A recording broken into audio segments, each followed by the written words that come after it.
Why would a child as young as 3 ever be on mind-altering drugs? Well, for the past 8 months, the troubleshooters have poured through reams of state documents and discovered thousands of foster kids appear to be on powerful psychotropic or mind-altering drugs.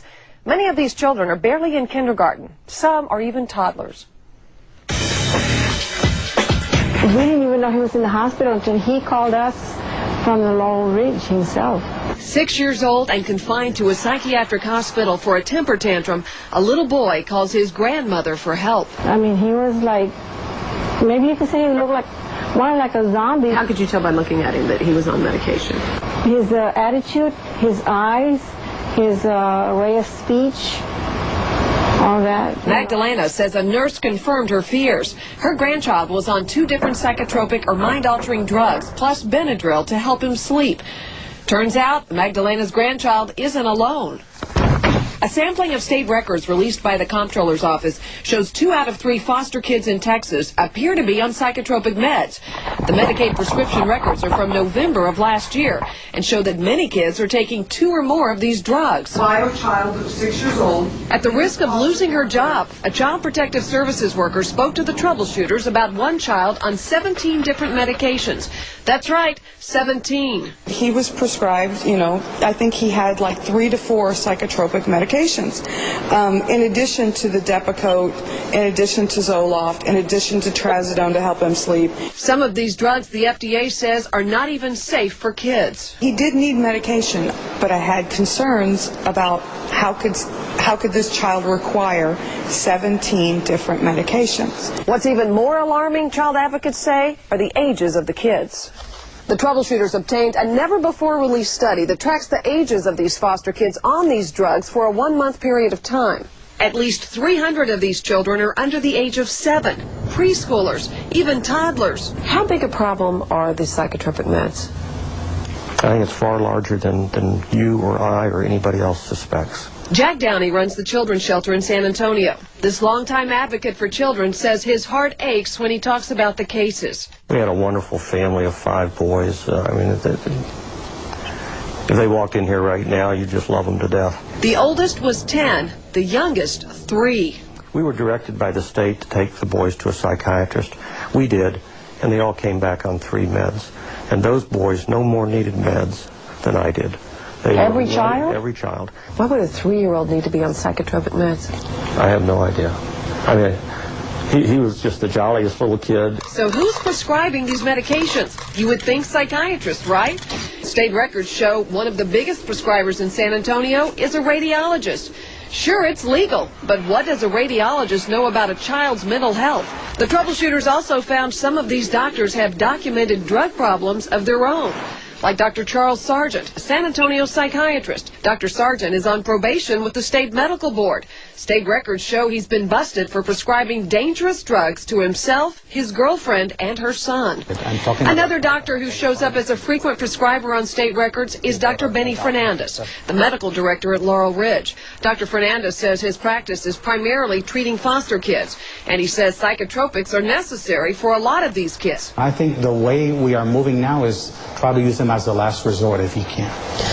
When you see more than 60% in that 1-month period that was looked at on medications, do you think that medication's being used as a last resort with numbers like that? Well, those numbers seem a little bit high. Do you think we've got too many kids in the foster care system on medication?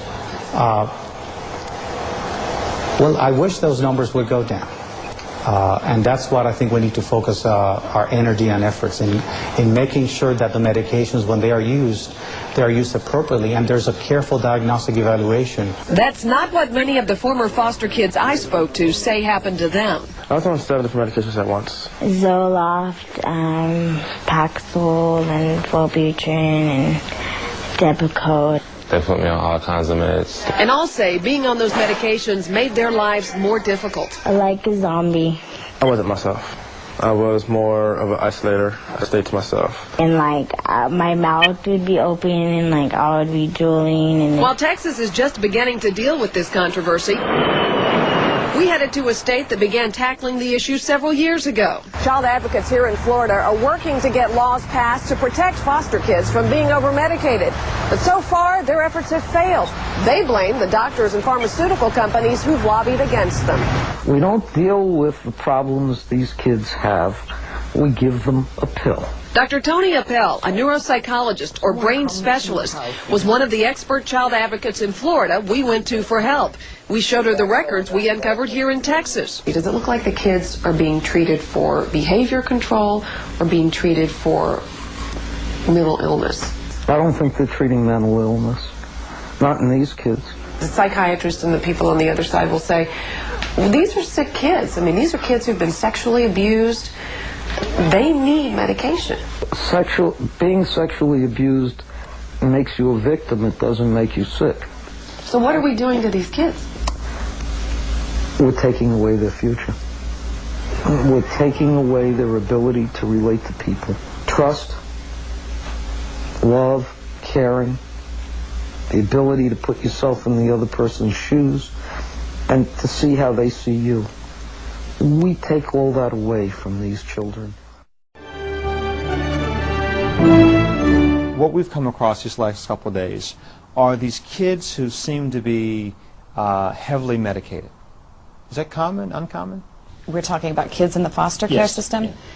When I worked in the foster care system as a CASA, which is a court-appointed special advocate, in fact, I found that there were an alarming number of children that were being placed on psychotropic drugs. And because I was a pharmaceutical rep who had sold psychotropic drugs, I was familiar with the side effect profiles and the dangers of these products, and I was really concerned because a lot of the children were only 2, 3, 4, and 5 years old. 2 years old on? We're talking on major antipsychotic drugs like Zyprexa, on ADHD stimulants like Adderall. Absolutely. I saw a number of children that were very small children that were placed on antipsychotic drugs. And in fact, it was often, and most often, it was off-label indications that they were being used for. In fact, antipsychotic drugs are supposed to be used for psychosis, for schizophrenia, and symptoms of that nature. And I was seeing children who had emotional disturbances that, manifested in behavioral disorders, as well as just, everyday sleep disorder or problems of a behavioral nature that they were being placed on these major antipsychotic drugs for. So why would you prescribe those for a child? To be honest with you, I think there's only rare circumstances that you would prescribe them for a child, primarily because children are 3 times as likely as adults to have adverse reactions to pharmacologicals.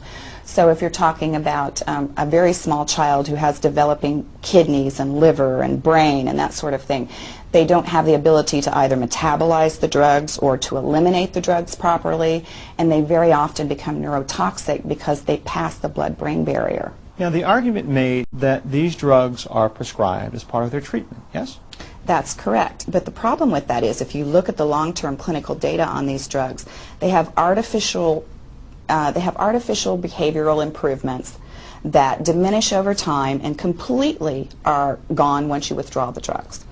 So it's really only a short-term fixed situation for a behavioral issue, and many times, as I said, the drugs are contraindicated when they're given, because I've seen children that are actually manifesting symptoms from a previous stimulant drug or psychotropic drug that they've been put on, and their symptoms are actually an adverse reaction, and they're acting out, becoming aggressive and violent and psychotic, and then they're placed on antipsychotic drugs, which is in fact contraindicated.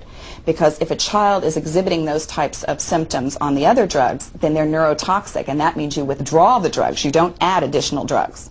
But that's done constantly. So what's the motivation for the pharmaceutical industry to prescribe these medications that at best seem questionable, at least in the minds of many?